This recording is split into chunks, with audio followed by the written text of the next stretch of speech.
This is Thundercat. I'm Herbie Hancock, and I heard about, Flying Lotus, I don't know, not that long ago, maybe a year and a half ago. Every time I talk to people about, who was some of the young people, that might be interesting to kind of work with, do a project with, everybody said Flying Lotus. Everybody says that. It offers great possibilities, with the two of us. I was able to contact him, and he came over to my studio. He and Thundercat came over. I was starstruck a bit, we're talking about Herbie Hancock here, we're not talking about Bootsy and the Dirt Lickers from, Cincinnati. And we mostly talked, and I showed him stuff that I had, and, some of my equipment, and some things I was working on. And then the next time we got together, I went to his studio. Quite naturally, we kind of developed an approach. He had some drum track that he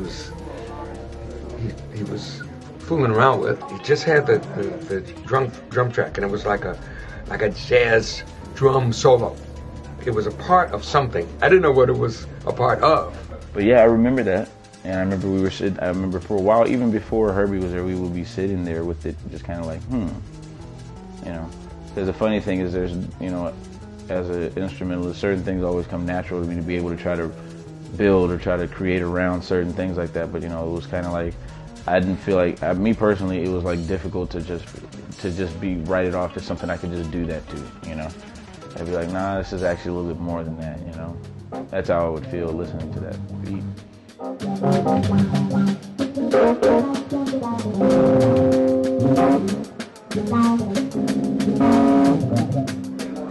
And he said, maybe that you and Thundercat could do something with this. What do you think about this? So I had some ideas. Thundercat had ideas. Steve, Flying Lotus had some ideas. And sure enough, over time, it would progress to where, sitting down with Herbie, it almost came out like a pus bump. It just, oh, okay. And just through this kind of trust and collaboration, we put some things down.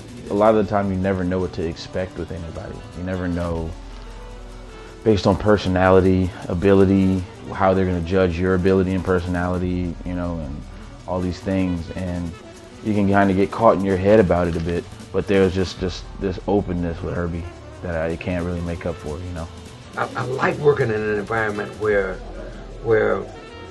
a kind of natural collaboration is encouraged.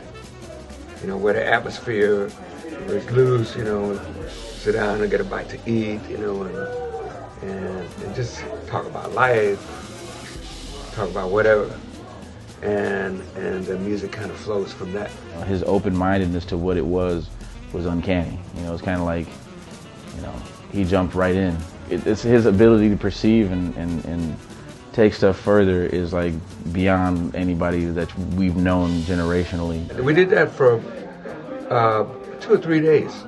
The collaboration that we were involved with, that some of it, appears on his record.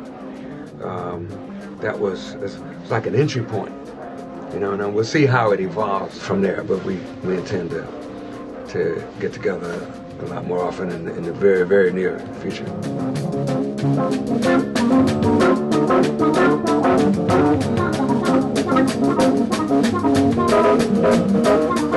It's like there's nothing you're going to tell him that, he hasn't seen over 60 times compared to the first, your discovery of it is kind of like he can give you depth and like backwards and forward about what you think you're just coming into, So it's like this huge sea of knowledge. That's what Herbie is.